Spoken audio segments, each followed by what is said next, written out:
The CEO had heard it all week. Every luxury dealership in the city had looked at her car, shrugged their shoulders, and handed back the keys with the same tired verdict. Just buy a new one. Mechanics with certified patches on their sleeves, service managers in pressed shirts, consultants who charged $400 an hour to tell her nothing. They all delivered the same conclusion, without hesitation, without remorse, and without ever truly looking. But there was one person who hadn't said that yet. One person who hadn't even opened his mouth when she walked through the door of his rusted little garage on the edge of town. And when he finally did speak, when he finally lifted the hood and pressed 2 fingers against the engine block and went very, very still the entire direction of her week, her company, and her life began to shift in ways she could not yet understand. Her name was Victoria Harmon, 41 years old, Chief Executive Officer of Harmon Realty and Capital, a firm she had built from a single leased office in downtown Chicago into one of the most aggressive commercial real estate companies in the Midwest. She wore charcoal gray like a second skin. She did not raise her voice in meetings because she never needed to. 12 years ago, she had been the youngest managing partner at a rival firm. 8 years ago, she had walked away and built her own. People who underestimated her once rarely had the opportunity to do it twice. She had a reputation in the industry for what her competitors called ruthlessness and what her colleagues called precision. The ability to identify exactly what a situation required and deliver it without sentiment, without excess, without the kind of hesitation that costs leverage. The skill had served her extraordinarily well. It had also, over the years, made certain kinds of connection difficult. The people in her life who knew her well enough to say what they actually thought could be counted on one hand. By the standards of the world she operated in, Victoria Harmon had arrived, and she had arrived entirely on her own terms. The only thing she had never been able to replace, had never wanted to replace, was the car. It was a 1968 Mercedes-Benz 280 SE sedan, midnight blue with a cream leather interior, kept in better condition than most cars a decade younger. Her father, Raymond Harmon, had bought it second-hand in the mid-1980s, had spent 7 years restoring it bolt by bolt in the garage of a rented house in Evanston while working double shifts at a warehouse. He had called it his proof of concept, proof that something broken could be returned to its original dignity if you were patient enough, skilled enough, and stubborn enough not to quit. He had given the car to Victoria on the day she launched Harmon Realty and Capital. He had died 14 months later. She had driven it to his funeral. She had driven it to every Gyri major closing since. She had driven it to the first board meeting, to the opening of the second office, and to the press announcement of their largest deal to date. It had been present at every significant moment of the professional life that her father had believed in before she had fully believed in it herself. The car was not a vehicle. The car was a covenant. So when it died on a Tuesday morning in the parking structure beneath her office building engine, cutting out with a low, unfamiliar groan, dashboard flickering twice before going dark, Victoria did not call a tow truck and move on with her day. She sat in the silence of the car for nearly 2 minutes, hands on the wheel, and felt something close to dread move through her chest. This was the worst possible week. She had a gala on Friday evening, where she was expected to sign a $230 million joint venture agreement with Meridian Group, one of the largest commercial developers in the country. She had board members flying in. She had press. She had, as her assistant Marcus had put it that morning in a tone of barely concealed panic, absolutely no margin for disruption. And now this. She had the car towed to the first dealership by noon. By 4 o'clock that afternoon, she had visited 3. The first was a Mercedes-Benz flagship on Michigan Avenue, all glass and indirect lighting and salesmen, who wore their watches like credentials. A senior technician spent 11 minutes with the car, before emerging to tell her that the repair would require sourcing parts that were, quote, functionally obsolete. He recommended she consider the current S-Class lineup, which he said with a smile that suggested he considered the conversation already closed. The second dealership, a specialty European auto group in Lincoln Park, was more apologetic, but no more useful. Their diagnosis was longer, and their vocabulary was more technical. but the conclusion was identical. The repair costs would exceed the vehicle's market value, and restoration to full reliability was not something they could guarantee. They had a brochure ready, she noticed. It was sitting on the service desk before she had finished explaining the problem, as though the conclusion had been decided before the question was asked. The third was the worst. A consultant there, young, confident, clearly more interested in his commission than her problem, actually laughed when she mentioned wanting to keep the car. Not a full laugh, a small, dismissive exhale through the nose, the kind that said he thought she was being sentimental in a way that was professionally inconvenient for everyone involved. He then spent 20 minutes walking her through a showroom of vehicles starting at $110,000. Each one gleaming and interchangeable, and utterly meaningless to her. Victoria left the third dealership at 6:15 that evening. She sat in the back of a hired car, with the kind of controlled fury she had learned, over many years, to keep entirely internal. She was not going to buy a new car. That was not a decision she was making out of stubbornness or grief. Though both were present, she was making it because the car was fixable, and she was certain of this the way she was certain of most things based on evidence rather than emotion. The problem was that no one she had encountered that day seemed to actually want to fix anything. They wanted to sell, and the vintage Mercedes sitting in the first dealership service bay was, to all of them, simply an obstacle between her and a transaction. It was Marcus who mentioned the garage. He said it carefully, the way he always delivered information he wasn't sure she would receive well, with a slight pause before the sentence and a slight flattening of his affect during it. He said he had heard about a place on the west side, near the industrial corridor off Kedzie, run by a single mechanic, who apparently still worked on older European models. He said he couldn't find much information about it online. He said the guy's name was Daniel Storley. He said, and here Marcus paused again, that Daniel had a reputation among a certain kind of car person as someone who could find things other mechanics missed. Victoria told him to have the car transferred there by 8 the following morning. The garage was called Hartley Automotive. The sign was hand-painted. The building was a converted single-bay auto shop from what appeared to be the 1950s. Its original cinder-block exterior now painted a fading gray-green that had probably looked intentional at some point, and now simply looked weathered. There was no customer waiting area. There were 2 folding chairs against one wall, a card table with a coffee maker, and a pegboard of tools that covered the entire back wall, with the kind of organized density that suggested someone had thought very hard about where each thing belonged. The fluorescent light overhead hummed. The floor was stained with 50 years of oil but swept clean. It smelled like metal and solvent, and something faintly like cedar, which Victoria could not immediately explain. Daniel Hartley was 43 years old. He was medium height, lean in the way of someone who stayed active without trying, with dark hair going gray at the temples and hands that told the story of his profession without requiring any words. He was wearing dark work pants and a gray thermal shirt with a small grease mark on the left sleeve. He did not come to meet her when she arrived. He was already under the hood of another vehicle, a 1972 Jaguar E-Type, and he finished what he was doing before he wiped his hands on a clean rag and walked over. He did not shake her hand immediately. He looked at the Mercedes first. He walked around it once, slowly, not touching it. Then he crouched beside the front passenger wheel well for a moment, looking at something she couldn't see. Then he stood, and then he looked at her. "Who told you to replace this car?" he asked. "Everyone," she said. He nodded once, as if this confirmed something he had already assumed. "How long have you had it?" "It was my father's before mine." "Roughly 40 years in the family." He looked back at the car. "When did it die?" "Yesterday morning." "Engine cut out." No warning lights before the moment it happened, which struck me as unusual. He was already moving toward the hood release. "That's not unusual for a fault that was introduced rather than developed," he said, almost to himself, and she wasn't entirely sure she had heard him correctly until he had the hood up and his attention had shifted entirely to what was beneath it.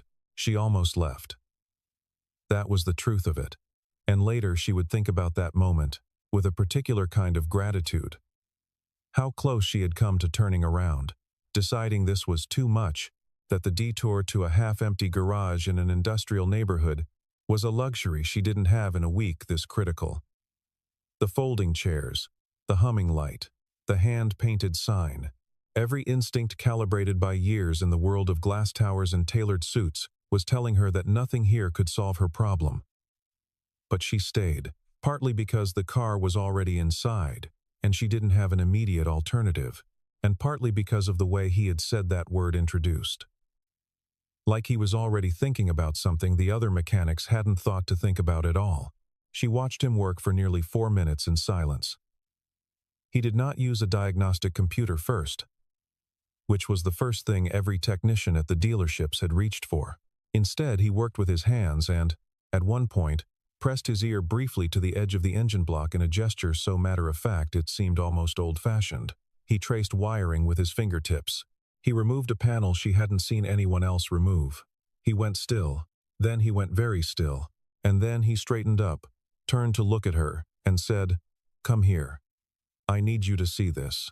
She came to the car and leaned in beside him. He pointed to a component deep in the engine bay, a small module she didn't recognize, roughly the size of a deck of cards, attached to a bracket near the fuel injection system. It looked, at first glance, like a standard part, but he pointed to its edges, and she saw it, a series of fine marks, barely visible, the kind left by a tool used to remove and reinstall something with precision. And then he pointed to the connector on its underside, and she saw a second thing. One of the pins was bent at an angle that was not factory, not accidental wear, not anything that happened on its own over time. This was done deliberately, he said. Someone accessed this module and altered it. It would have run fine for a while, maybe weeks before the interference caused the engine management system to fail. It's designed to look like age-related degradation. He paused. This isn't a mechanical failure. This is sabotage. Victoria Harmon did not say anything for a long moment. She was a woman who had trained herself to process information before reacting to it, who had sat across from adversaries in negotiating rooms and boardrooms and courtrooms, and kept her face as neutral as paper. But standing in a drafty single-bay garage on a Wednesday morning with a mechanic she had met 12 minutes ago, she felt something move through her that she hadn't felt in a very long time. It was not anger, exactly.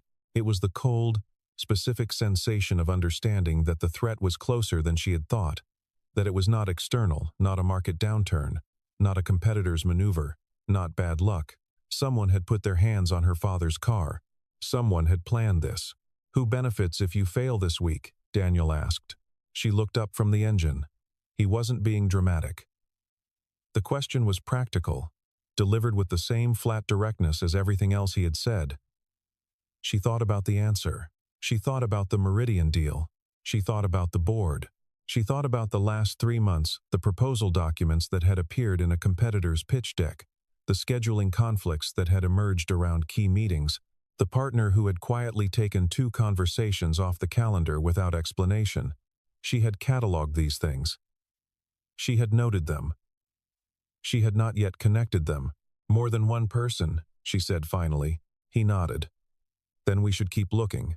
The car stayed, and, for reasons she couldn't fully articulate to herself, so did she. He had a daughter named Sophie, 8 years old. With her father's dark hair and what he described as her late mother's habit of asking questions that were too large for the room they were in. She came to the garage after school on Tuesdays and Thursdays, sat at the card table doing homework, and occasionally handed her father tools with the practiced ease of someone who had been doing it since she could walk. The garage, Victoria gradually understood, was not simply Daniel's workplace. It was the center of their life together. There was a coffee maker, because Sophie liked hot chocolate. There were 2 folding chairs, because that was enough for what they needed. Everything in the space was exactly as necessary as it needed to be, and nothing more. There was a kind of integrity to that which Victoria found, unexpectedly, difficult to look away from. Daniel Hartley had a master's degree in mechanical engineering from the University of Michigan and had spent 7 years as a lead powertrain engineer at a Tier 1 automotive supplier called Vantech Dynamics, working on next-generation hybrid engine systems. His work during that period had produced 3 significant innovations in fuel efficiency architecture, innovations that were subsequently patented not under his name, but under the name of his then supervisor, a man named Gerald Foss, who had presented Daniel's research to the company's executive team without acknowledgement, had accepted the promotion and the bonus structure that followed, and had sent Daniel a form letter thanking him for his contributions to the team. Daniel had filed a complaint. Legal had reviewed the complaint. Legal had found in favor of the company. 6 months later, Daniel's contract had not been renewed. He had spent the following year trying to re-enter the industry through legitimate channels and had discovered, in the way that these things happen when someone powerful decides to make it happen, that every door was either closed or closing. He had opened the garage the year after that.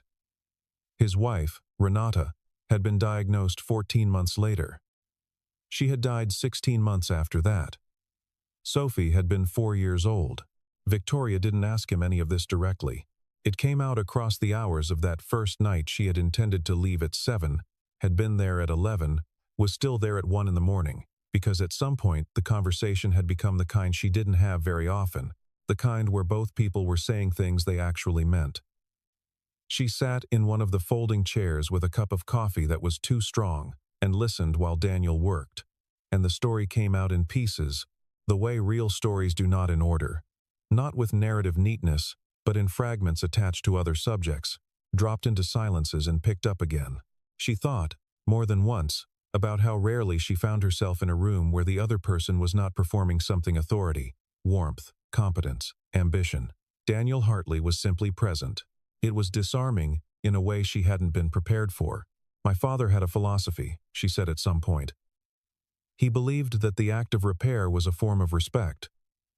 That when you fix something instead of replacing it, you're saying it still has value. That what it was is worth returning to. She paused. He applied it to everything: cars, relationships, people. Daniel was quiet for a moment. He tightened something she couldn't name. "Mine did too," he said. Except, the world kept telling him he was wrong. It was at 20 minutes past midnight that he found the second thing. He had been working through the undercarriage when he stopped, reached carefully into a recessed area behind the rear axle, and extracted a small black device roughly the size of a USB drive.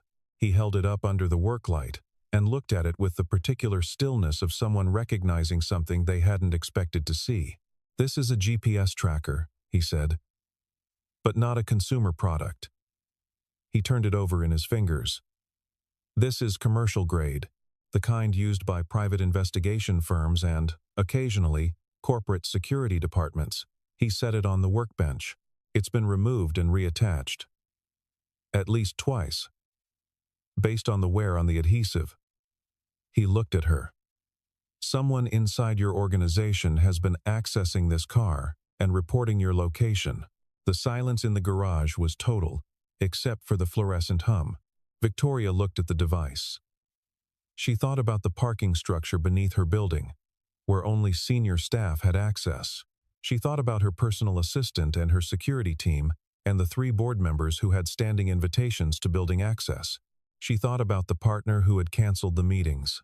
She thought about the proposal documents in the competitor's pitch, and she felt the architecture of it beginning to resolve, not clearly yet, not completely, but the shape of it. The outline. The intention behind the chaos of the last 3 months.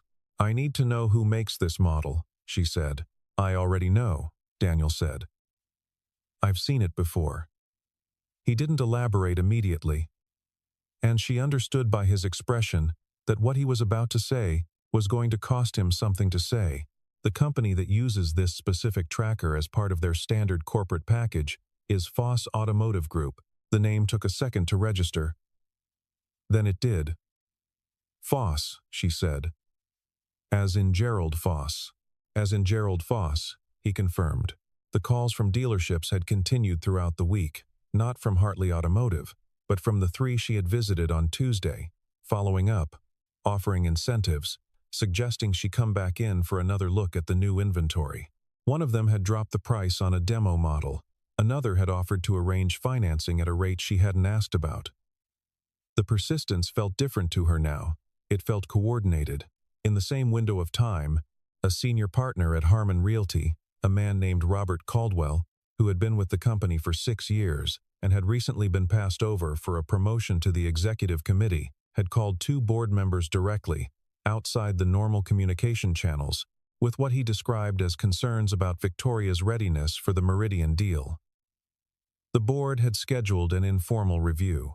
It was the kind of review that was not technically a vote but functioned like a preliminary one. It was scheduled for Thursday at 2 in the afternoon. The gala was Friday evening.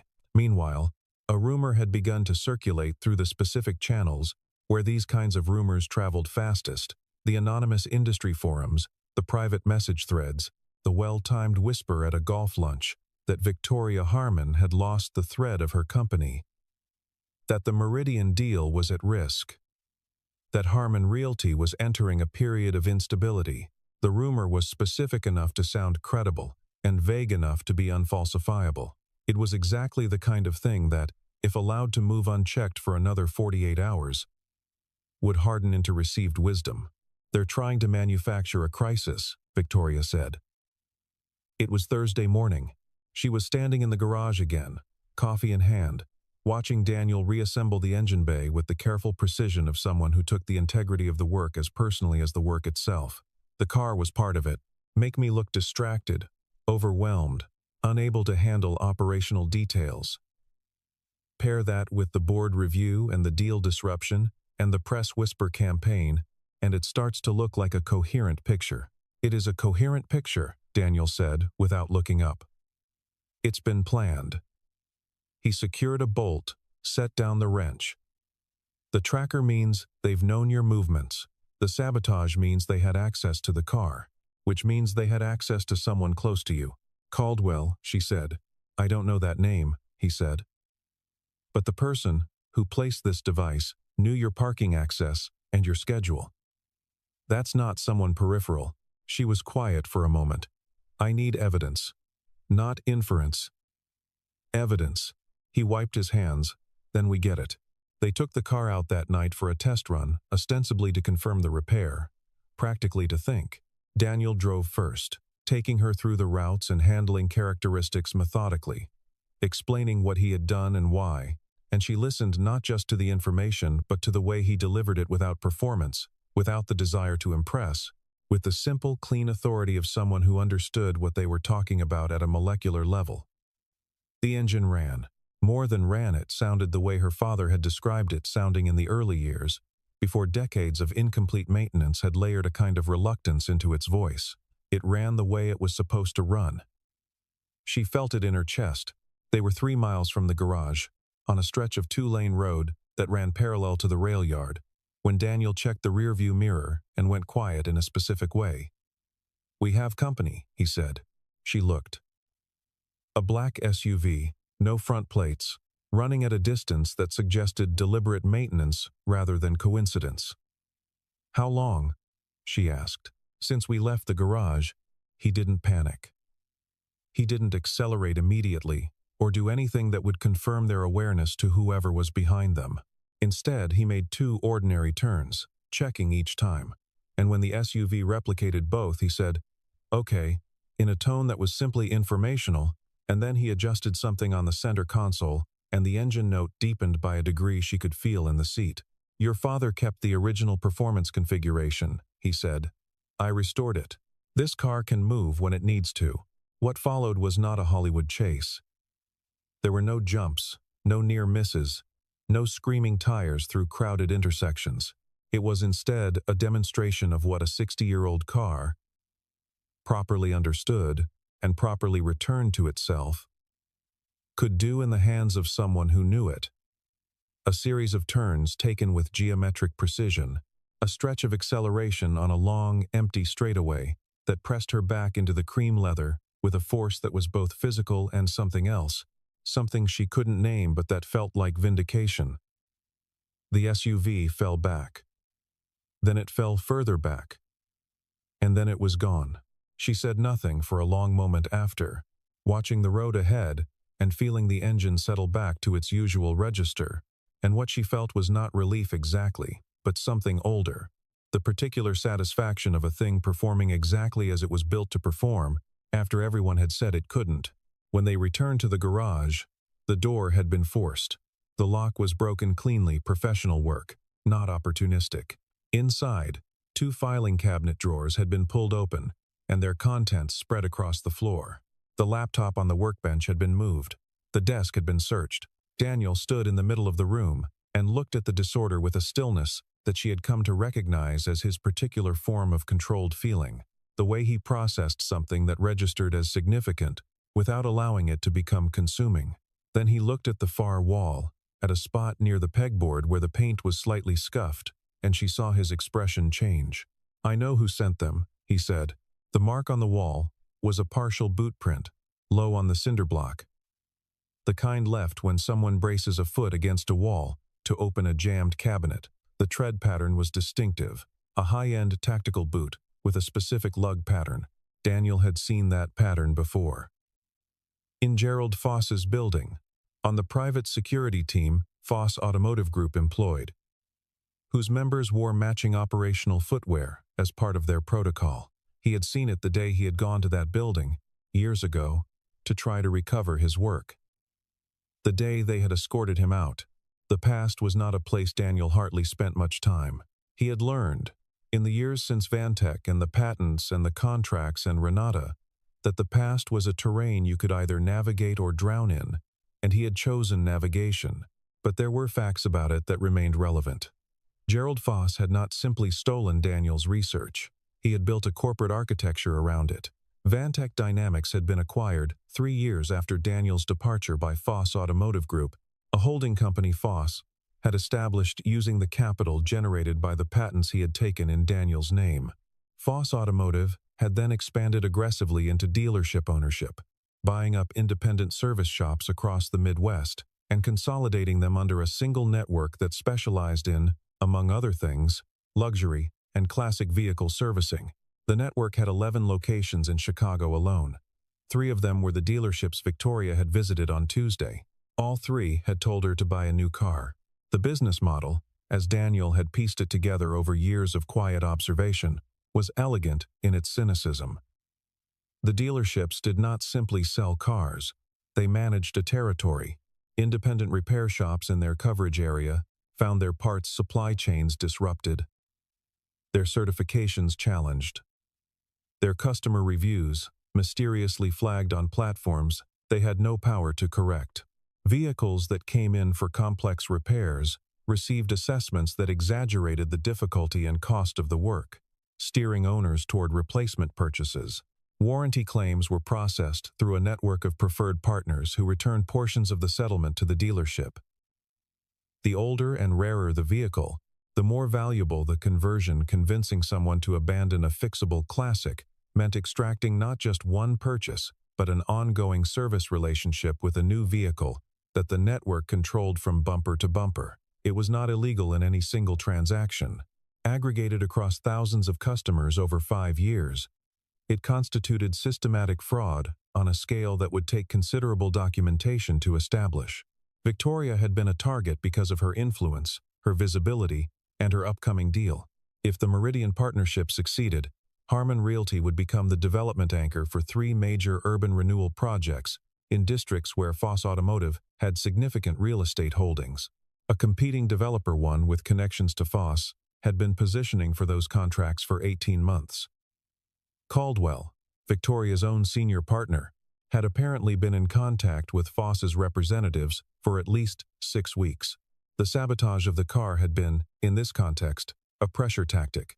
Undermine her composure, her credibility, and her time management in the most personal way possible, in the worst possible week, and watch the weight of it bend her toward a mistake. They spent most of Thursday night building the file. Daniel had kept records not of everything, but of what he had documented in the years since leaving the industry, parts that had passed through his garage bearing serial numbers inconsistent with their claimed histories, repair orders from vehicles that had previously been assessed by the Foss network, and whose documented findings contradicted what the physical evidence showed. The tracker device with its model number and serial traced to a Foss corporate procurement order. Photographs he had taken of the sabotaged engine component before the repair, documentation of the tool marks, and the specific nature of the alteration. Victoria added what she had: the financial records that pointed to Caldwell, the communications metadata that showed the timing of the board outreach relative to the Meridian deal's timeline, and the pattern of coordinated pressure from the dealerships, the follow-up calls, the incentive offers, the timing that correlated too precisely with the board review to be coincidental. Together, it was not a neat package, but it was sufficient. It was the kind of evidence that, in the right room, with the right presentation, would make denial not only implausible, but professionally fatal. Getting the physical evidence required one more step. There was a storage facility associated with the Foss Network's central service operation, a distribution warehouse on the southwest side that handled parts inventory and, Daniel believed, the documentation associated with warranty manipulation. He had a contact there, a former colleague who had stayed in the industry and who had, over the years, provided Daniel with occasional information in the form of things left accidentally where they could be found. The contact had confirmed, without being directly asked, that current model warranty claim files from the past 18 months were kept in a specific room in that facility. The shift rotation had a gap. The door at the south loading bay was not on the camera circuit. They went in at 2 in the morning. It was not dramatic in the way that implied recklessness. It was carefully timed and carefully executed, moving through a loading area and into a corridor that smelled like industrial shelving and printer toner. Victoria kept watch at one end while Daniel worked at the other, moving through the file room with a methodical speed that suggested he had visualized this before doing it.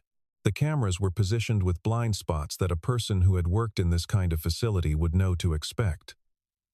They had perhaps 20 minutes. They were at 16 minutes when a door opened at the far end of the corridor. A security officer, early on his rounds. Victoria was in his sightline before Daniel was. She stood, very still. The officer slowed. The moment expanded into something that felt much longer than it was. "Go," Daniel said from behind her, quietly. Not to the officer, to her. "Take the files. Go out the way we came." And before she could respond to the meaning of what he was telling her, he had stepped forward into the officer's view and away from her, drawing attention with the simple physics of movement, giving her the route she needed, and no longer using it himself. She took the files. She went. She did not look back. Though every part of her wanted to, because she understood that looking back was exactly the kind of hesitation that would undo what he had just given her. The board meeting was at 2 on Thursday afternoon. Victoria arrived at 1:58. She had not slept. She was wearing the same charcoal gray she always wore, and she carried a tablet and a printed folder, and she walked to the head of the conference table with the particular bearing of someone who has decided, in a very final way, that retreat is not among her options. The 7 board members present had expected a defensive posture, some degree of explanation, perhaps some conciliation, the careful management of optics that characterized most leadership reviews. What they got was the opposite. She presented for 38 minutes without interruption. The evidence was not emotional. It was structural. The timeline, the communications, the financial flows, the parts documentation from the Foss network that showed systematic warranty manipulation across hundreds of vehicles, the tracker, serial number, traced to a Foss corporate security procurement order, the engine sabotage documentation, with its technical analysis, and the call records linking Robert Caldwell to the Foss organization going back to the previous quarter. She presented these things with the same flat precision she used in investment committee meetings, treating the corruption of her own company as a problem to be understood and resolved rather than a wound to be displayed. She did not perform outrage. She did not ask for sympathy. She laid out what had happened and what it meant and what she intended to do about it, and she let the evidence carry the argument. Robert Caldwell was not present. He had been told the meeting was for board members only. He learned what had happened when the meeting ended. 2 board members had been leaning toward the informal vote that would have initiated a leadership review. By the time Victoria finished, neither of them said a word about it. One of them, Eleanor Park, who had been on the board since the company's 2nd year and who had, On 2 previous occasions, having been the vote that kept Victoria in her chair during difficult periods, said simply, "Send this to legal and to the press contact." In that order, it was the closest thing to a standing ovation the room was capable of producing. The story broke on Friday morning, not through a single outlet but through several simultaneously: the financial press, a technology news site, and a local television station that had been investigating Foss Automotive Group's warranty practices independently for months, and had been waiting for corroborating documentation. The warehouse files gave them what they needed. The reaction was fast and, by the end of the business day, severe. 3 of the Foss Network's dealerships announced closures. 2 financial partners suspended their agreements. The board of Foss Automotive Group requested Gerald Foss's resignation pending an internal review. By Friday evening, when the Meridian Gala proceeded as scheduled, at the venue, with the signing the story had become, in the careful language of financial journalism, a significant corporate governance event. People at the gala mentioned it to Victoria, with expressions that mixed admiration and calculation in proportions she had long ago learned to read accurately. She accepted both without comment. Robert Caldwell was placed on administrative leave, pending the completion of a legal review. He did not contest it. Daniel Hartley was released from police custody at noon on Friday, after it became evident to the officers involved that the man they were holding had not broken into the warehouse in any meaningful sense. The door had been unlocked. No property had been taken without authorization from someone with access rights, and the documentation he had allegedly removed was now at the center of a multi-agency investigation that made his detention both awkward and counterproductive. He called Sophie from the station. She had been staying with a neighbor. He told her he would be home by dinner and that he was fine and that she should finish her homework. Victoria did not go to the gala in her father's car. She had the sedan returned to the garage after the evidence was secured, because it was the right place for it during what remained an unsettled situation, and she went to the gala in a hired car like she had every other night that week. She signed the agreement. She shook the hands. She answered the questions. She did all the things she was supposed to do, and she did them well, because she was very good at her job and had not stopped being so for a single moment of the entire extraordinary week. But at 10:15, when the event wound down and the last press photograph was taken and her assistant was beginning to gather materials, she told Marcus she would find her own way home. She drove to the garage. It was dark. The door was locked. There was a note taped to it. In handwriting she recognized by now Daniel's, which was precise and slightly formal in the way of someone who had been educated by people who cared about handwriting. The note said, "Sophie has a school event Saturday morning. We'll be back by noon. The car is ready."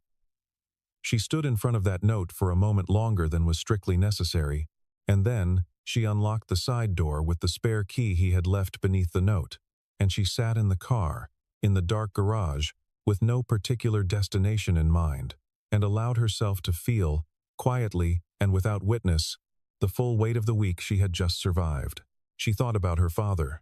She thought about what it meant to build something, really build it, not acquire it, not leverage it into being, but construct it by hand from an understanding of how its parts related to each other.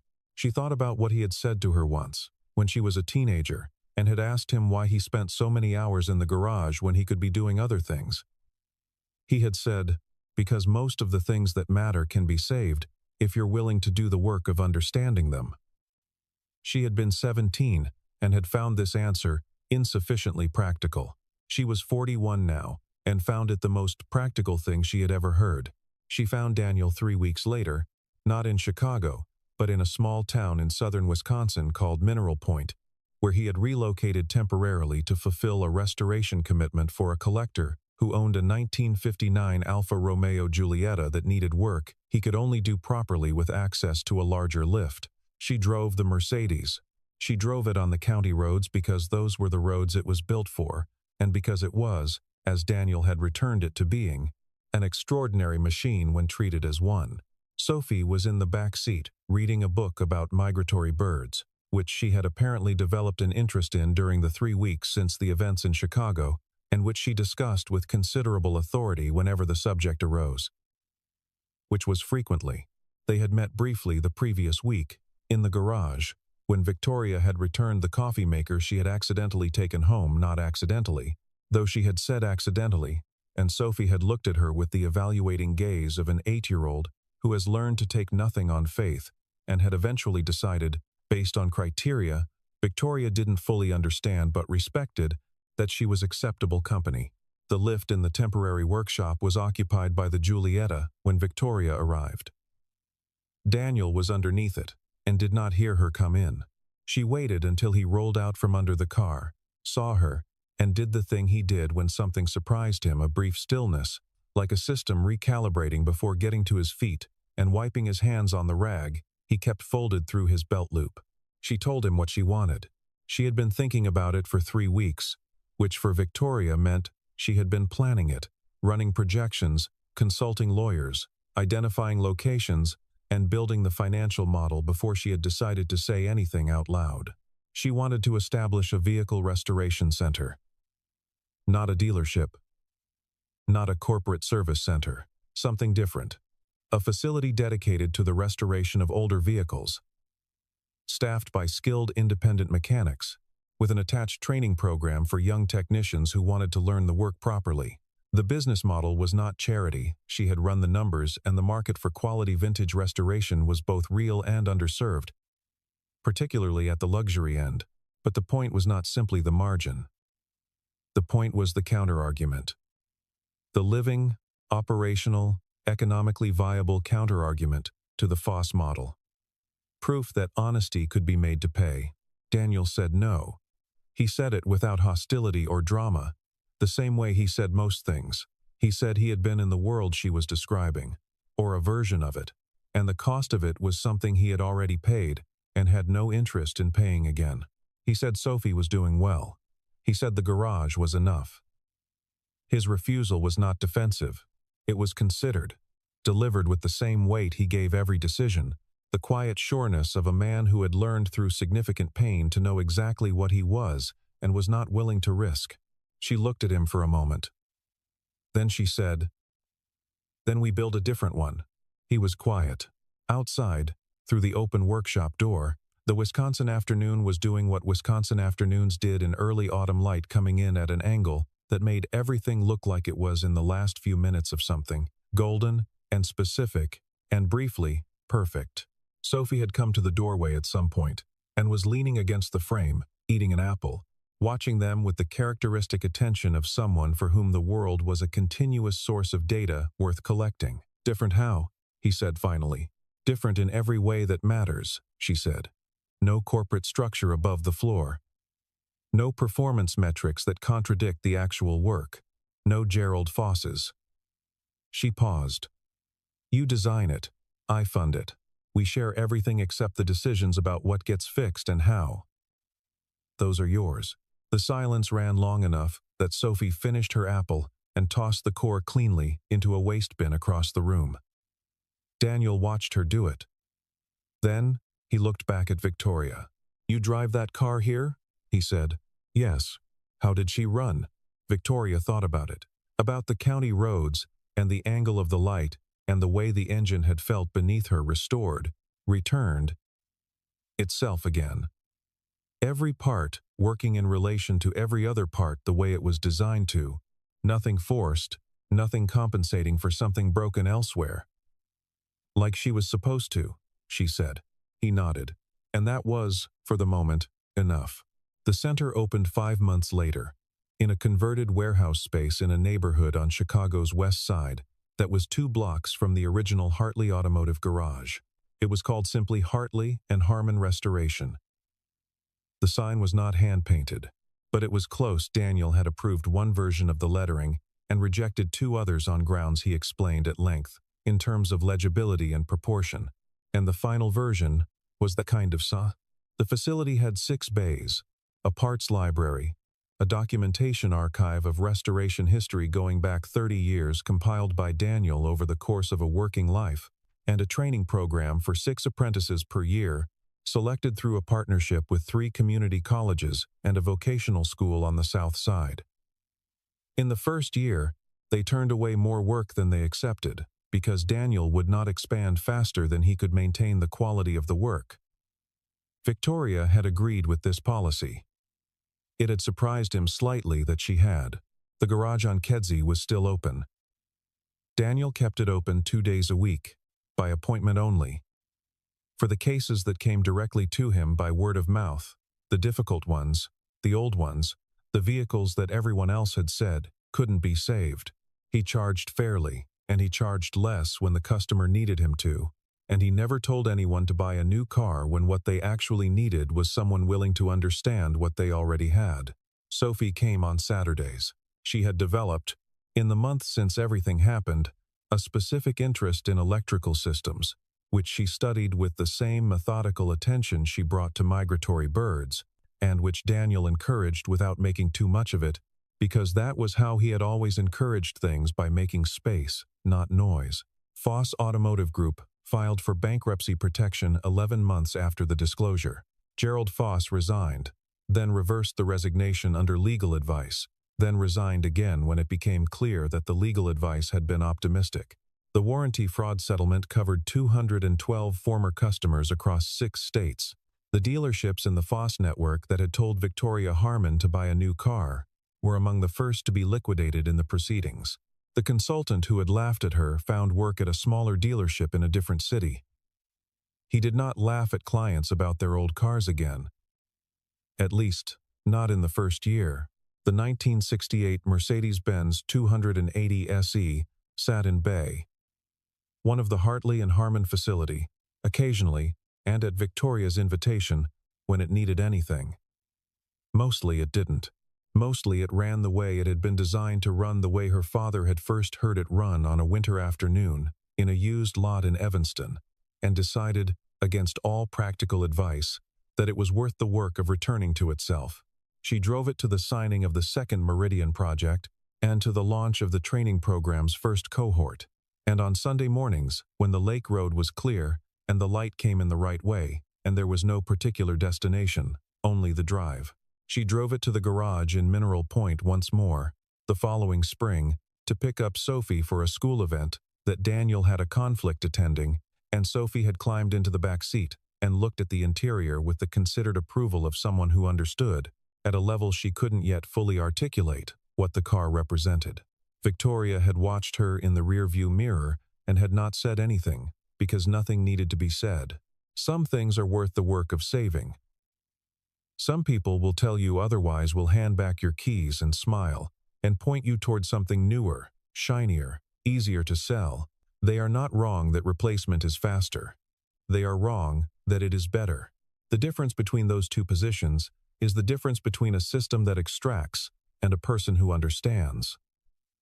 Victoria Harmon had spent her career building things, and she had spent the worst week of that career being reminded of why it mattered, not by someone powerful, not by someone celebrated, but by a man in a gray thermal shirt in a garage that smelled like cedar and solvent, who had looked at a dying engine and asked the right question instead of the convenient one. Some people replace what's broken. Others fight to understand it. It's slipping, I'm losing it! No! The way disasters always do not gradually, Get out! not Get out politely, now! but I all can't, at help once, like the sky had been holding its breath for weeks and finally gave up trying. Within minutes, the upscale parking structure attached to the Carter Group's downtown We knew the headquarters risks when became we a started, shallow but lake, Maybe you then a did, deeper but one. I didn't The sign water up for this rising level with of the quiet, exposure. We need a indifferent new confidence plan. of something that answers to no one. Vanessa Carter stood at the Oh edge God, of the help flooding me! lower level in a Please, charcoal somebody- blazer How much longer do you that think it will cost take more to than fix? most people's I understand monthly your rent. concern, but Her we phone found some pressed to her unexpected ear. issues. Her voice We need to controlled order a and part, clipped the way and it it won't be always cheap. was, Cheers. until it wasn't If we anymore. look at this chart, Her the trend Porsche, is the new clear. one, We need to the increase silver one. investment here. The one Are we she sure that picked up factors in just the 6 supply weeks chain ago issues from we the discussed dealership yesterday? across It's a- town. I heard this place The has one the she had best tacos chosen in the from a city. catalog You with the heard same right. I come here precision she every applied Tuesday. to You every have to try the significant Verde sauce. decision, sat I'll in take her your word for reserved it. spot at the center of the flooding, its tires already submerged, its electrical system blinking in and out like a dying star. Bystanders had gathered at the top of the ramp, drawn by the noise and the strange spectacle of luxury meeting disaster. Phones were raised. Nobody moved.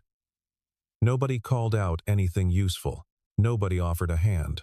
They stood in a loose semicircle with their screens lit against the rain, recording the evidence that something dramatic was happening, as if documentation were the same as action.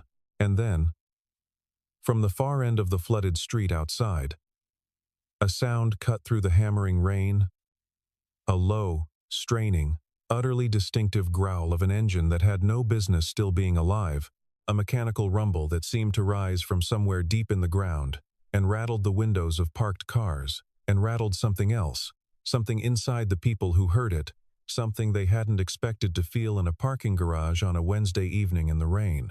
A truck appeared at the entrance, an old one, a 30-year-old Ford F-150 that looked like it had survived storms and recessions and 3 decades of hard use, with its bumper barely holding on and its dark paint worn to something that wasn't quite a color, if any more, just the memory of one. The man behind the wheel stepped out into the rain without hesitation, without the careful scanning of a person deciding whether it was worth it. He was simply out, his boots already in the water before the door had fully swung shut, his shirt soaking through in the first 10 seconds. He looked at the Porsche, half swallowed by the rising water. He looked at Vanessa, standing beside it, with her heels submerged and her hand on the car's roof, like she was trying to keep it from sinking by force of will. He was quiet for a long moment, not a dramatic pause, not a man enjoying a situation he had earned the right to enjoy, just a man taking stock. Then, very quietly, without any particular performance attached to it, he said, "You still think this truck is junk worth throwing away?" Vanessa Carter had built her world on the principle that appearances were everything, and she had spent 38 years proving herself right. The Carter Group was not inherited wealth, it was constructed, brick by deliberate brick, out of a childhood with not much money, and a mother who worked double shifts, and a scholarship to a state university that she had won by sheer discipline, followed by a decade of grinding through entry-level real estate jobs, where she was frequently the youngest person in the room, and occasionally the only woman, and where she had learned, early and permanently, that people made their first judgments fast, and that those judgments were the ones you had to fight to reverse. So she had stopped giving them reason to. She had built herself into someone who triggered no second thoughts, no revisions, no quiet, undermining reassessments after she left a room. She wore her ambition the way she wore her watch, visibly, intentionally, communicating at all times that she knew exactly where she stood and exactly where she was going. Her Porsche was not a car. It was a language she spoke fluently. A statement she renewed every time she pulled into a lot and watched people notice and recalibrate. She chose restaurants by their lighting and their reputations, not their menus. She chose employees by their polish and their energy, not just their resumes. She kept her office minimalist and cold and immaculate, which people found intimidating, which was fine with her. She believed, with the kind of conviction that never gets tested until the moment it does, that the way a person presented themselves told you almost everything you needed to know about who they actually were. She had never seriously examined this belief, because she had never seriously needed to. Daniel Brooks had never once operated under that belief, which was part of why people like Vanessa found people like him quietly baffling, when they noticed them at all. He was 42 years old, which showed in the corners of his eyes and the steadiness of his hands and the way he moved through a space not slowly, but deliberately, like a man who had learned somewhere in his late 20s that rushing through things didn't make them better and usually made them worse. He ran a small auto repair garage on Clement Street, the kind of place with a hand-painted sign above the bay doors that had faded over the years into something people sometimes called charming and other times just didn't notice, with a waiting area that had 3 chairs that didn't match each other and a coffee maker that was older than the youngest car currently registered in the state. His customers were not wealthy. Many of them were the kind of people who drove cars that were starting to make sounds they couldn't afford to investigate, and who arrived at Daniel's garage with a specific combination of hope and dread that he had gotten very good at reading. When the job turned out to be expensive, he explained it carefully and without condescension. When it turned out to be something minor, he was glad on their behalf and made no effort to expand the scope of the problem. On several occasions more than Marcus, his one full-time employee, officially knew about the labor charge on a completed job, had been quietly adjusted downward to a number the customer could actually handle. And the difference had simply been absorbed. Marcus had noticed this pattern early on, and had raised the matter once reasonably, in terms of the garage's margins, and Daniel had said the work was already done, and the customer had already needed it, and that was the end of the conversation, and Marcus had let it go. He dressed for function-clean clothes, nothing special, boots that had done real miles, and showed it honestly.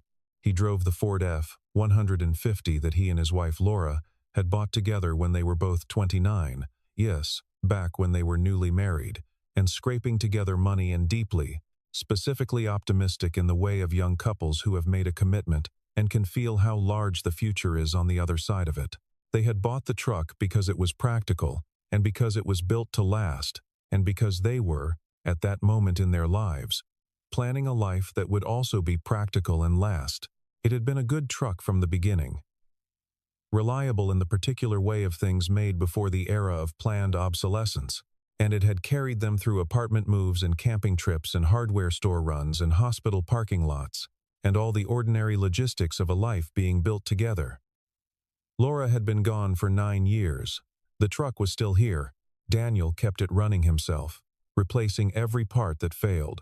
Belts, hoses, gaskets, the radiator twice, the starter motor once, the entire engine assembly in a job that had taken 2 weekends and most of his emotional reserves, not because he was sentimental about machinery in the abstract, but because this specific machine had been part of his specific life in a way that he had decided, very privately and very permanently, that he was not ready to close off. He was not a man who said this out loud. He was the kind of man who simply kept the truck running and let that speak for him. The morning it happened, the morning that would come to define something for both of them, Daniel had driven to the Carter Group building on a routine errand, delivering a signed service agreement for the maintenance work his shop had been contracted to do on 3 of the company's fleet vehicles. It was a minor thing, administrative, the kind of task he usually let Marcus handle but had taken on himself that day because Marcus was knee-deep in a transmission job that needed steady attention. He pulled into the visitor section of the underground garage, parked neatly next to a column, took the envelope from the seat, and was walking toward the elevator, when the sound of heels on polished concrete and the shift of ambient conversation drew his attention to the building's main entrance. Vanessa Carter came down the steps from the lobby, with 2 men in expensive suits following her at a half-step, her phone in one hand, her posture carrying the specific authority of a person accustomed to rooms reorganizing themselves around her arrival. She was mid-sentence, something about projected returns, about a development on the west side, about leverage when her eyes landed on the truck. She paused. It was not a subtle pause. It was the pause of a person who has encountered something she considers an error in the composition of her surroundings. She looked at the truck the way people look at something they find embarrassing by association. And then she looked at the investors beside her. And then she laughed. It was a real laugh, not a polite social laugh, not the kind people manufacture at meetings to oil the gears of the room. It was a genuine laugh of amusement. And what she was amused by was the truck. That thing, she said, gesturing toward it with the casual ease of someone who expects the gesture to land, is older than half my employees. The investors smiled. A few people within earshot chuckled. Because when a person with that much ambient authority finds something funny, the social pull toward agreement is strong enough that most people don't question it in the moment. Daniel had stopped walking. He stood with the envelope in his hand, and the quiet of a man who has absorbed worse and processed it without performance. It still does the job every day, he said, without heat, without apology, without anything except the simple declarative fact.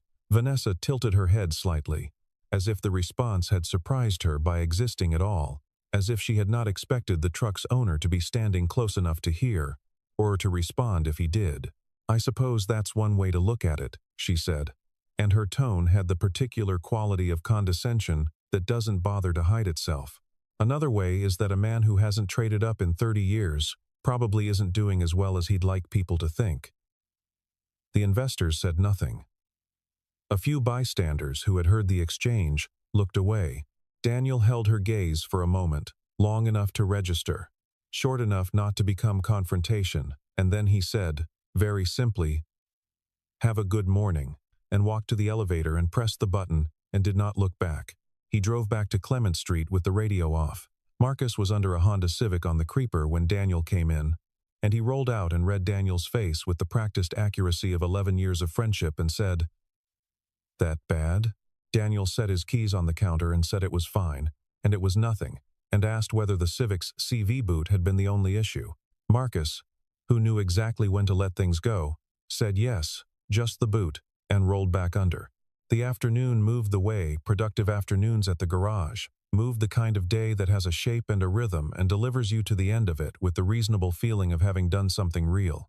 A brake job on a minivan whose owner, a woman named Diane who worked nights at the hospital, could not afford to wait until the end of the week. A coolant flush on an aging sedan whose owner had driven it from 3 towns over because someone had told her that Daniel Brooks was honest, which she had decided was worth the drive. An oil change on a city maintenance truck whose driver, a heavy-set man named Russell, had been coming to Daniel for 6 years and always brought a 6-pack of decent beer at Christmas. By the time the last car had gone and the bay lights had been turned to half power and the radio was playing something quiet from the shelf near the register, the morning had become something Daniel had filed and moved past, because that was how he handled things that were worth moving past. He went out to the lot and sat for a while in the cab of the truck, not thinking in any directed way, just letting the evening settle. One hand on the steering wheel, the radio off, the old engine ticking quietly as it cooled. It was a habit he had developed after Laura died. This sitting in the truck in the lot at the end of the day, and it had become as much a part of his routine as coffee in the morning or locking the bay doors at night. In the cab, he was not the owner of a garage or the father of a 13-year-old or a man someone had publicly mocked in a parking garage. He was just himself. He allowed himself to remember things he didn't discuss with anyone. He allowed himself to feel the specific weight of years in the texture of the wheel under his hand. He was not sad, exactly. He was present, which is different, and harder to explain, and more valuable than people generally give it credit for. Marcus had asked him about the truck once, directly, on a slow Tuesday when there was nothing in either bay, and the afternoon had gone quiet. "You could get something newer," Marcus had said, not unkindly. "Something with working AC, a window that closes all the way on the driver's side." Daniel had looked at the truck, sitting in the lot for a moment. The way you look at something when you're deciding whether to explain it. Then he'd said, "Some things carry value that doesn't show on the surface. You get rid of them because they don't look like much, and then they're gone. And what you've got instead looks great and doesn't carry anything at all." Marcus had considered this for a moment. Turning it over, the way you turn over a statement that arrived more fully formed than you expected. He nodded slowly. He didn't ask again. The week before the storm, Vanessa's life had developed a set of small fractures that were not visible from the outside, and that she was working very hard to keep that way. The Meridian Tower project, the centerpiece of the Carter Group's 5-year expansion plan, the thing she had pitched to 3 different investor groups with the full force of her considerable conviction, had encountered problems serious enough that the word problem was no longer adequate, and more accurate words were beginning to surface in meetings. 2 of the anchor tenants who had signed letters of intent had withdrawn them, citing concerns about the city's shifting commercial zoning direction, and what one of them, in a phone call Vanessa had taken alone in her office with the door closed, described as a difficult environment for retail footfall projections, which was corporate language, for they weren't sure the building would fill up, and they weren't willing to bet on it. Her lead investor, Patterson, had called twice in the same week, which was twice more than he typically called, and the conversations had been careful and polite. In the way of conversations being careful and polite, specifically because the underlying message is one nobody wants to say directly. Her CFO had submitted a memo with 6 questions, and an attached chart that, when she looked at it with the objectivity she usually reserved for other people's situations, looked like a problem with a timeline. She had answered all of it with the same focused intensity she brought to every challenge, because that had always worked. It worked in negotiations where the other side had more leverage. It worked in press appearances where the questions were uncomfortable. It worked in conversations with her board, where the numbers weren't telling a flattering story. What it had not done, across 38 years of doing it, was give her anyone to have dinner with on a weeknight who was there because they wanted to be there, rather than because it was in their professional interest. Her personal address book, the actual list of people she would call in a non-professional situation, was shorter than the list of vendors she kept on her phone for the building management team. She knew this, distantly, the way you know things you prefer not to examine closely. She had filed it under trade-offs and moved on. On the Thursday before the storm, Claire, her assistant, a young woman of genuine competence who had learned very quickly that her survival in the role depended on anticipating Vanessa's preferences without being asked to articulate them, had appeared at Vanessa's office door with a particular expression, the expression of someone who has rehearsed a request and is not sure it will land. She said that the weather forecasts for Friday had been upgraded to a severe weather watch, and that she wondered if it might be possible for the junior staff to leave early given the conditions. Vanessa had looked at the forecast on her phone, the projected rainfall totals, the storm track, the advisory language, and had looked at the Meridian revision still open on her screen, and had said that forecasts were frequently revised, and that the revision she was waiting for needed to be on her desk by the end of Monday. Claire had gone back to her desk. The team had stayed. By 4 in the afternoon, the sky outside the 22nd floor had gone the color of old iron, bruised and heavy, and moving in a way that sky does not usually move. By 5, the rain was loud enough to come through the walls of a building designed to insulate its occupants from such things, which should have told everyone something. By 6:30, the lower level of the parking structure had 7 inches of standing water and was gaining 2 inches every 15 minutes.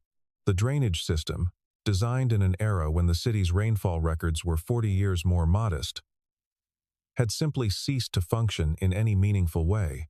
Overwhelmed by a volume of water it had never been designed to handle. Vanessa had stayed in the building until shortly after 7, finishing a call about contractor scheduling, and when she stepped into the elevator and pressed the button for the parking level and the doors opened, the water was already ankle-deep and moving with a lateral current that confused her for a moment. The floor was not supposed to move. She looked at her reserved spot. The Porsche's tires were fully submerged. Water was at the door seams. She pressed the key fob. The taillights flickered. A brief orange pulse. And then the starter motor produced a sound that was not the sound of ignition. She pressed it again. Nothing but a faint click. She pressed it a third time, with the beginning of a feeling she had not felt in years, the feeling of having no lever to pull, no call to make, no decisive action available. She called the building's maintenance line. An automated message told her that the lower-level operations were currently suspended due to flooding conditions and to please use alternate exits. She called the city emergency line and was placed on hold. She called Patterson because he was organized and competent, and the call went to voicemail. She called 2 other people in her contacts, people she had always conceptualized as allies, as connections she could leverage in situations that required leverage, and reached voicemail both times. The water had reached the running board of the Porsche. Its interior lights had blinked out completely now. The electrical system was dead. She was standing in water past her ankles. Her blazer soaked, the heels of her shoes sinking slightly into whatever particulate matter the floodwater had brought with it, and for the first time, in a professional context in 15 years, possibly longer, Vanessa Carter had nothing. No plan. No angle. No next move. She pressed her hand flat against the roof of the Porsche, because it was there, and she needed something solid, and she looked at the phones glowing at the top of the ramp, the small crowd of people recording with their faces lit white by the screens, and she understood with complete and uncharacteristic clarity that no one up there was going to do anything useful. Then the engine sound came from outside. That old engine, that particular, unmistakable sound, rough and low and full. The sound of something that has outlasted everything that was supposed to outlast it. The truck came into the entrance with its headlights throwing 2 bright bands through the rain-dark air. Daniel stepped out without drama, into water that immediately went over his boots and came down the ramp with the focused ease of a man who has dealt with vehicles in bad situations many times before, and knows that what you need in those moments is not speed or theater but sequence. He looked at the Porsche, assessing it the way he assessed every car, systematically, practically, without judgment. He looked at Vanessa standing beside it. He said, "Is anyone else down here with you?" His voice was level, operational, like someone running through a checklist. She said no. He said to go to the top of the ramp and stay there. She started to form a sentence that contained the word sorry and the word I and the word you and several possible arrangements of them. And he said simply, "Please." And the word was quiet and final enough that she went. He walked back up to the truck, opened the tailgate, pulled the tow strap from the equipment box where it lived coiled and ready, in the way of tools belonging to people who use them regularly, and walked back down with it through the water. He crouched at the front of the Porsche, found the tow hook point behind the lower valance with his fingers rather than his eyes, and secured the strap with the economy of someone who has done this before. He stood, looked at the connection, tugged on it twice to check it, and walked back to the truck. He climbed in. The old engine's idle deepened as he put it in gear, and eased forward until the slack left the strap and it went tight. The crowd at the top of the ramp had gone completely still. The phones were up, but the ambient chatter had stopped, replaced by something that was not quite silence but was close enough to it. The truck's rear tires found the edge of their traction and held there for a moment, spinning, and then the weight transferred and the tires dug in, and the engine climbed into a different register entirely, a full-throated working sound, the sound of serious load on a serious machine that has spent 30 years becoming equal to moments like this one. The tow strap went rigid with a sound like a low note struck on a very large instrument. The Porsche shifted.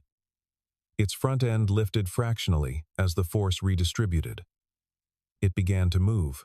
It came through the water in a slow, reluctant slide, water sheeting off the hood and the headlight beams, its own dead weight the only resistance. And the truck held against that weight and won the argument.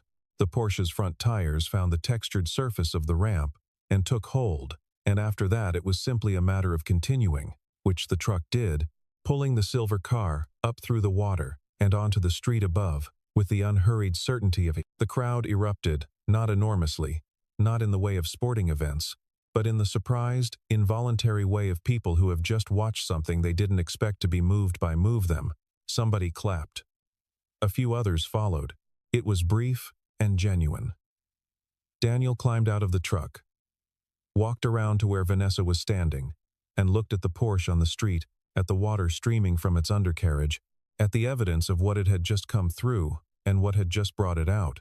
Then he looked at her, and he said, very quietly, without cruelty, without the performance of a man collecting a debt, "Old doesn't always mean useless."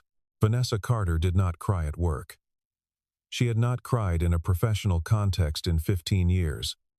She had once told Claire during a candid moment, and she had meant it as a point of discipline.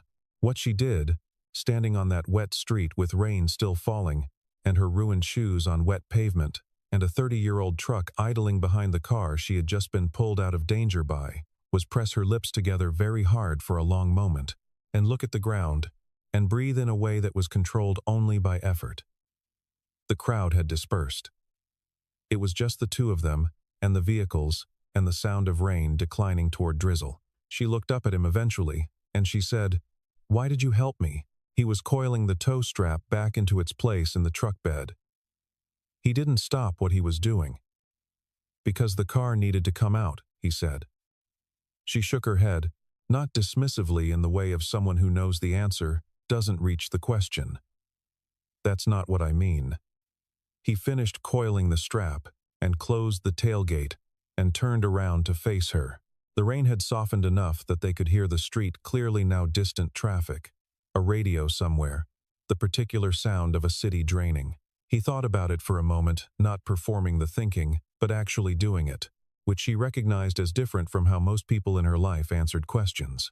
"Because there's a version of tonight where I drive past," he said. "And I know I could have done something and didn't. And that version of me isn't who I want to be. It doesn't matter what was said before. That's its own thing. She had been ready for something satisfying. Or something sharp, something she could have pushed back on or deconstructed, or used to restore some portion of the balance of the situation. What she got instead was something different, the plain, honest articulation of a man's character, delivered without any evident need for it to be received well. She looked at him. She looked at the truck. She nodded, once, slowly, the way you nod when something has been said that doesn't benefit from a response. He nodded back. He got in the truck. The engine patient, persistent, impossibly alive, carried him away down the glistening street. It took Vanessa 3 days to go to Clement Street, which was 2 days less than she'd expected it to take when she was being honest with herself about her capacity for this kind of thing. She drove herself in the rental car, alone, without telling anyone where she was going, which was already unusual enough to be noticed by the part of her brain that monitored such things. She had rehearsed what she intended to say across approximately 40 iterations and had discarded all of them on the drive over, because each version she constructed had a quality she recognized as management. The delivery of a difficult message in the most controlled possible way, minimizing exposure, maintaining positioning. She didn't want to manage this. She wanted to say the thing. Plainly, she parked on Clement Street and sat in the car for a moment and looked at the open bay doors and the hand-painted sign and the figure of Marcus at the counter inside, and she thought about how many times she had driven past places like this without seeing them at all, and then she got out and went in. Marcus assessed her in about 2 seconds, with the specific accuracy of someone who has spent years reading people who arrive with their guard up, and went to get Daniel without being asked. Daniel came out with a rag in his hand and saw her and stopped. He didn't look surprised. He didn't look like anything in particular, like a man who had been given enough time to think about this moment and had decided to approach it without a script. She said, "I came to say I'm sorry for what I said. That morning, in the parking garage, in front of people, I was unkind to you for no reason other than habit. And I've been thinking about it ever since, and I wanted you to know that I understand what I did." He turned the rag in his hands. He thought about what she'd said, not briefly, but genuinely.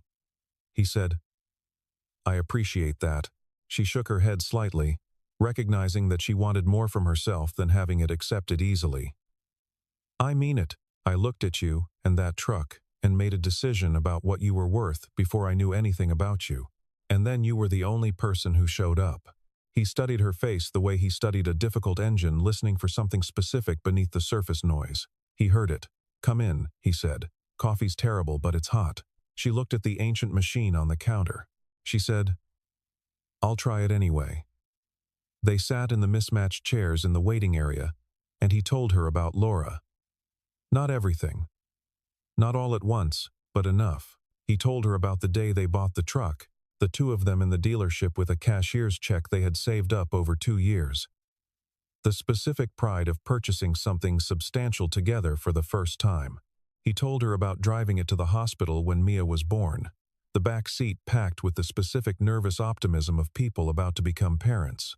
He told her about driving it home from the hospital 9 years ago, after the long way, slowly, through neighborhoods he didn't know, because arriving home immediately had felt like something he wasn't ready to do. He told her that he had replaced nearly everything in the truck over 30 years, except the frame and the body, and that every repair was a kind of conversation with something he couldn't quite put down yet. She sat with the cracked handle mug in both hands and listened in a way she had not listened to another person in a very long time, not monitoring for what came next, not planning her response, not cataloging what was useful, just receiving it. When he finished, the garage sounds had settled into the background, and she looked at the floor for a moment, and she said, "I've made my whole career out of deciding what things are worth in 30 seconds. I got very good at the 30-second version, and I never thought about what I was missing." He said, "The 30-second version misses a lot." "I'm beginning to understand that," she said. In the weeks that followed, Vanessa changed. Not loudly, not as a declaration, not in any way she announced or sought credit for. It was the kind of change that shows up in the small mechanics of daily behavior. The adjustments that look minor individually and significant in aggregate. She began actually listening in meetings, not the performed listening of a person maintaining eye contact while assembling their rebuttal, but the kind of listening where you pause genuinely before responding, where you register that the other person has said something you hadn't fully considered, where you occasionally change your mind mid-conversation because you've heard something that warranted it. Claire noticed it on the second day and told Marcus about it in a text message that said, "Something has shifted, not complaining." Several members of the junior team noticed it within a week, the way people who live under a particular atmospheric pressure always notice immediately when it changes. Nobody said anything directly, because the muscle memory of how the office had been was still present and not yet entirely revised. But the texture of working days began to be different, slightly less charged, slightly more like a place where reasonable people were trying to do something together. She let the team go early the following week when Rain came back. She walked through the Meridian numbers with her CFO and asked what the CFO honestly thought should happen, not what the CFO thought she wanted to hear. She revisited a performance assessment she had given in September to an analyst named Brennan, whose methodology she had dismissed in 3 lines without engaging with it carefully. She called him in. He walked her through it again, visibly anxious. And she listened and realized, about halfway through, that he had been right about the key projection and that she had been wrong, and she told him so, directly, without cushioning it in language that would protect her from the acknowledgement. He stared at her for a moment with the specific expression of a person braced for the second half of a sentence that turned out not to have a second half. She said, "That was good work. I didn't look at it carefully enough the first time. I'm going to make sure it gets incorporated into the Meridian revision." He left her office, and she sat alone at her desk, looking at the city through the window, thinking about all the things she had assessed in 30 seconds over the course of a career and filed as understood. She returned to Clement Street twice more before the month was out. The first time was with a specific offer, which she had thought about carefully and shaped with the deliberateness of someone who understands that the way an offer is made is as important as the offer itself. She had a connection at a commercial lender who worked specifically with small businesses in the region, not a charity, not a subsidy program, just an institution with capital and an interest in viable local enterprises, and she wanted to know if Daniel might be interested in having a conversation with them. She laid this out without preamble or excessive context, the way she had learned to present options to people she respected. "This exists. It might be relevant. The decision is entirely yours." He looked at her for a long moment with the particular attention of a man trying to determine whether a gift comes with weight attached to it. She held the look without adding more words. He said he would think about it. He thought about it for 4 days, which Marcus reported with the mild amazement of someone who knew that 4 days was longer than Daniel usually needed for anything, and then he called on a Thursday and said he would take the meeting. The lender turned out to be straightforward. The conversation was practical and honest, and nobody tried to be anything they weren't. The garage got a modest capital infusion, enough to add a second service bay, and bring on a part-time technician for the overflow work that had been building steadily for the past 2 years, more than Marcus could handle alone. Daniel accepted all of it with the same quiet practicality with which he accepted most things that arrived in good faith. The garage on Clement Street became, over the following months, a slightly different operation in its capacity, and not at all different in its character, which was exactly what Daniel had meant when he said yes. The second return visit was less formal. She had been driving past on a Friday morning with no early call and had stopped, simply because she felt like stopping. They had sat in the waiting area for an hour and talked about nothing in particular, a city infrastructure vote, a documentary they had apparently both seen on the same streaming service and both found interesting for different reasons, Mia's soccer season and the specific heel-turn kick she had been practicing in the driveway for 3 months and had finally landed cleanly in a game the previous Tuesday. Vanessa had asked about Mia with the specificity of someone who had been listening carefully during previous conversations and retained what she'd heard, which surprised her. She hadn't noticed herself doing it, but she had, and what she'd retained had weight and texture. She could picture the girl in the driveway, in the fading light, alone with a ball and a technique she was determined to own. It was a small picture. It was warm. She found herself returning to it during long meetings in a way that made those meetings more bearable. 4 months after the flood, on a clear morning in the third week of November, a new analyst in the Carter Group's investment division, a young man named Gray, who had arrived with credentials and a particular kind of confidence that hadn't yet been tested by any failure large enough to leave a mark, was crossing the building's main parking area with 2 colleagues from his team when he saw Daniel's truck in a visitor spot. He said, loud enough for the group around him to hear, that whoever drove that thing in must have trouble knowing when to let go of the past. It was the kind of line people say when they're auditioning their persona for an audience, and it landed with the small laugh of people who are performing their own agreement. What Gray did not know, because he had been with the company for 8 weeks and had not yet learned all the relevant context, was that Vanessa Carter was approximately 10 feet behind him, having come out of the side entrance of the building, and had heard every word. She walked up to where Gray and his colleagues were standing. Gray saw her coming and went slightly pale in the specific way of people who have just understood that they have said the wrong thing to the wrong audience. She stopped and said, not with the cold sarcasm of someone making an example of someone else, but with the clear, flat tone of a person who means exactly what they are saying. That truck belongs to someone who has kept it running for 30 years through his own work and his own hands and his own reasons, and what he's built with those things is worth more than most things that look impressive in a parking lot. I'd keep that kind of observation to yourself. Gray nodded in the rapid, sincere way of someone who has learned something useful. His colleagues studied the pavement. Vanessa looked at the truck, at the faded paint, the wear on the bumper, the side mirror held at a slightly different angle from years of adjustments, and what she felt, standing there, was not pride in having corrected someone. It was the specific, quieter satisfaction of a person who has spent a long time looking at the world through a particular lens and has finally set it down. Daniel was crossing the lot from the garage side entrance, having been visiting Marcus about the new service bay installation, and he had caught enough of the exchange at a distance to understand the shape of it. He stopped beside her. He looked at the truck, then at her. He said, "You didn't need to do that." "I know," she said. She said it simply, without elaboration.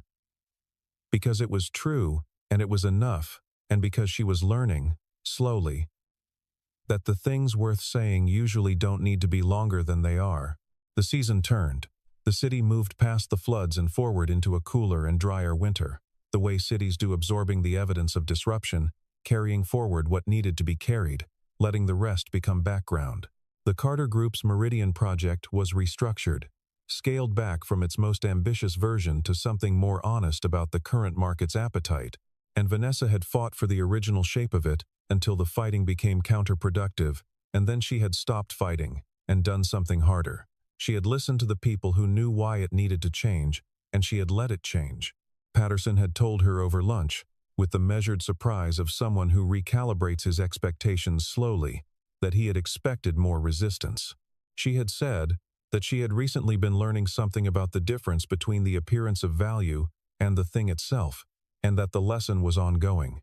He had nodded in the careful way of a man who understood he was receiving more than the surface of a sentence, and he had left the lunch with a better opinion of her than he had arrived with, which had never before been the result she was aiming for in any conversation with an investor.